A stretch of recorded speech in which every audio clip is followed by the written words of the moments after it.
এই দুটো করে দানা দেবো, কিন্তু এই দানার যে মুখ, যে কলাটা বেরোনোর যে মুখ, এই মুখটা যেন সবসময় নিচের দিকে পটাশটা দিতে পারি। পটাশটা মাটিতে দিতে পারি যাতে গাছটা যখন চারাটা যখন বেরোবে, মোট কথা মাটিটাকে এমন ভাবে চালতে হবে যাতে বৃষ্টির জলটা হলে জলটা যাতে গাছের গোড়া যাতে না দাঁড়ায়।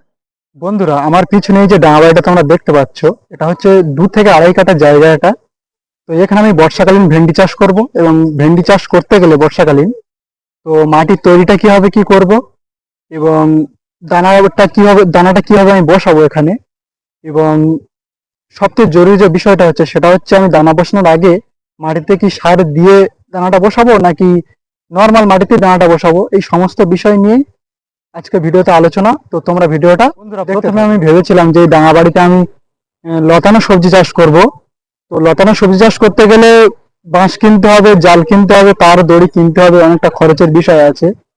সেই জন্য আমি এখানে লতানো সবজি চাষ আমি করিনি। এবং আমার যে অন্যান্য পাড় আছে দেখতে পাচ্ছি এপারে, এই যে পাড়গুলো, যে বাঁশ কিনতে এইসব পাড়, বা এইদিকে যে পাড়গুলো আছে এইসব পাড়ের জন্য অলরেডি আমি বাঁশ খুঁটি তার দড়ি কিনতে গিয়ে আমার অলরেডি অনেক টাকা খরচ হয়ে গিয়েছে। এই পাড়ে বলো বা এইদিকে বলো, আমার অন্যান্য পাড় আছে, সেগুলো কিনতে গিয়ে অনেক খরচ হয়ে গেছে। সেজন্য আমি প্রথম ভেবেছিলাম যে এই ডাঙা বাড়িটা, আমার এই যে ডাঙা বাড়িটা, এতে আমি লতানো সবজি চাষ করবো। কিন্তু লতানো সবজি চাষ করতে গেলে আমার বাঁশ খুঁটি, তার দড়ি কিনতে অনেক খরচ লাগবে, এবং ফিটিং করতে তো সময় লাগবে, সে যাই হোক।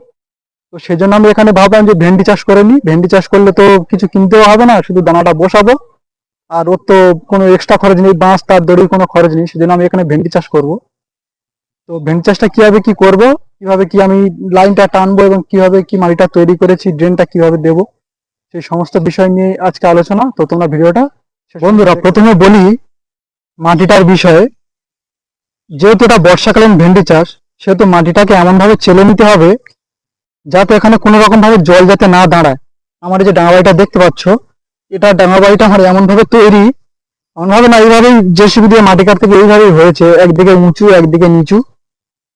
মানে এই যে ড্রেনটা আমি দিয়েছি, এই ড্রেন থেকে এই সাইডে একটা ঢাল গিয়েছে, বড় ঢালটা এইদিকে পড়ে গিয়েছে, এবং ড্রেনের এপারে দেখতে পাচ্ছি এদিকে একটা ঢাল হয়েছে। এমন ভাবে আমি কেটেছি এখানে যাতে এই দিকের জলটা এইদিকে ঢালের জলটা এদিক দিয়ে সোজা এইদিকে বেরিয়ে যাবে। দানা বানানোর পরে শুধু ড্রেন করে দেবো, দিলে এই দিকে বেরিয়ে যাবে। এবং এই দিকে যে ঢালটা আছে দেখতে পাচ্ছ, এই দিকের জলটা এই ঢাল দিয়ে এই দিকে বেরিয়ে যাবে। এবং এই জায়গাটা দেখতে পাচ্ছ, মানে উঁচু নিচুটা কিরকম হয়ে আছে বুঝতে পারছো, মাটি কিছুটা উঁচু কিছুটা নিচু হয়ে আছে, এদিকটা মাটিটা উঁচু হয়ে আছে, এদিকটা নিচু হয়ে আছে। তো 1-2 পশলা বৃষ্টি হলে তো আমরা বোঝা যায় যে কোন দিকটা উঁচু আর কোন দিকটা নিচু, কোথায় জল জমছে কোথায় জল জমছে না, কোথায় উঁচু আছে নিচু আছে, সবটা বোঝা যায় 1-2 পশলা বৃষ্টি হলে। এবং ওই দিকটা আমি কাল সন্ধ্যা পর্যন্ত ওই দিকটা সমান করেছি, এই দিকটাও সমান করে নিয়েছি, মাটিটা ভালো করে চেলে নিয়েছি যাতে কোথাও উঁচু নিচু না থাকে, সেরকম ভাবে আমি চেলে নিয়েছি। আর এই দিকটা চালা হয়নি, এবং দেখতে পাচ্ছ এই দিকটা একটু উঁচু নিচু হয়ে আছে। তো এইটা আমি একটু পরে এটা চেলে নেব। আর একটা জরুরি বিষয় হচ্ছে, দানা বসানোর আগে আমরা কি মাটিতে আগে থেকে সার দিয়ে কি দানাটা বসাবো, নাকি গাছ বেরোনোর পরে আমরা সারটা দেবো? 1 নম্বর কথা হচ্ছে যে বর্ষাকালে ভেন্ডি গাছ বড় বড় হয় এবং ঝাড়ঝাড় হয়, এবং একটু সার পেলেই গাছ কিন্তু হু হু করে বাড়বে এবং ঝোপালো হয়ে যাবে, এবং ফল ফল কিন্তু কমে যাবে যদি গাছটা যদি একটু ঝাড় হয়ে যায়, একটু বেশি গ্রোথ থাকে গাছে। সেহেতু সেহেতু দানা বসানোর আগে আমরা মাটিতে কোনো রকম সার দেবো না, বিশেষ করে রাসায়নিক সার তো দেবোই না। আর হ্যাঁ, জৈব সার দিতে পারি, দিয়ে আমরা মাটিতে মিশিয়ে মাটি রেডি করতে পারি, কিন্তু রাসায়নিক সার দেবো না। তবে হ্যাঁ, পটাশটা দিতে পারি। চারাটা যখন বেরোবে, পটাশটা দিলে চারাটা যখন বেরোবে, চারাটা একটু শক্ত হবে, এবং যে খাবার মাটিতে আছে সেটা ধীরে ধীরে খাবে, পটাশটা দিলে ধীরে ধীরে খাবে, এবং গাছের গ্রোথটা অতটা হারে আর বাড়বে না, ধীরে ধীরে বাড়বে, এবং ফলনটা খুবই ভালো হবে। এবারে চারা বেরোনোর পরে যদি মনে হয় যে গাছের গোড়ায় সার কম লাগছে, বা গাছের গোড়ায় সার কম আছে, গাছটা একটু হাসা হাসা হয়ে যাচ্ছে, তখন আমরা সার দিতে পারি। তবে অল্প পরিমাণে, অল্প অল্প পরিমাণে দেবো, একেবারে বেশি দেবো না, যাতে গাছটা না হুড়ে না যায়, যেহেতু এটা বর্ষাকালের গাছ।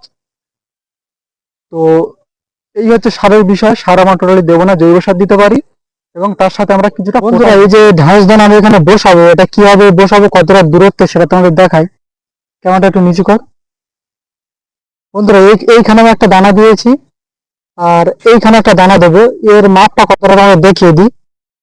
এর মাপটা হচ্ছে তোমার 1 মুঠো, 1 মুঠো মাপ। এটা যেহেতু বর্ষাকালে দানা বসাবো, সেহেতু এই গরমকালের মতো 1 বিঘার ভিতরে, এই 1 বিঘার ভেতরে যে এখানে দুটো দানা এখানে দুটো দানা সেটা দিলে কিন্তু হবে না।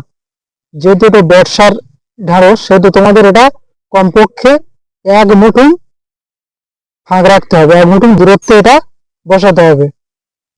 আর কম করে 1 মুঠো না, তোমরা 1 বিঘাতের কাছেও বসাতে পারো। এটা এরকম মাপ নিয়ে একটা 1 বিঘাতে, এই সরি 1 হাতের মাপ নিয়ে, একটা লাঠি কেটে নিয়ে, একটা বাড়ি কেটে নিয়ে তোমরা এটা 1 বিঘা, এই সরি 1 হাত ছাড়াছাড়ি তোমরা এটা বসাতে পারো, এরকমই ছাড়াছাড়ি। কিন্তু কমপক্ষে অন্তত 1 মুঠো জায়গা এখানে ফাঁক দিয়ে এতটা দূরত্বে এটা বসাতে হবে। এবারে কিরকম তোমাদের 1 মুঠো ছাড় দিয়ে দাঁড়াটা আমি কিভাবে বোঝাচ্ছি তোমার দেখো, এটা নিচু করো ক্যামেরাটা। আচ্ছা, এই যে এটা খুশি নিলাম, এই যে দুটো দানা একদম নিচু করে, এই যে দুটো দানা, এই দুটো করে দানা দেবো। কিন্তু এই দানার যে মুখ, যে কলাটা বেরোনোর যে মুখ, এই মুখটা যেন সবসময় নিচের দিকে থাকে, এই নিচের দিকে একটুই চেপে দিলাম। আর এই যে মুখটা, এটা সেই নিচের দিকে একটু ছাড়ে বসিয়েছে। মুখটা যেন উপরের দিকে না ঠেলে থাকে, তখন কিন্তু দানাটা বেরোতে তখন সমস্যা হবে, চারাটা বেরোতে।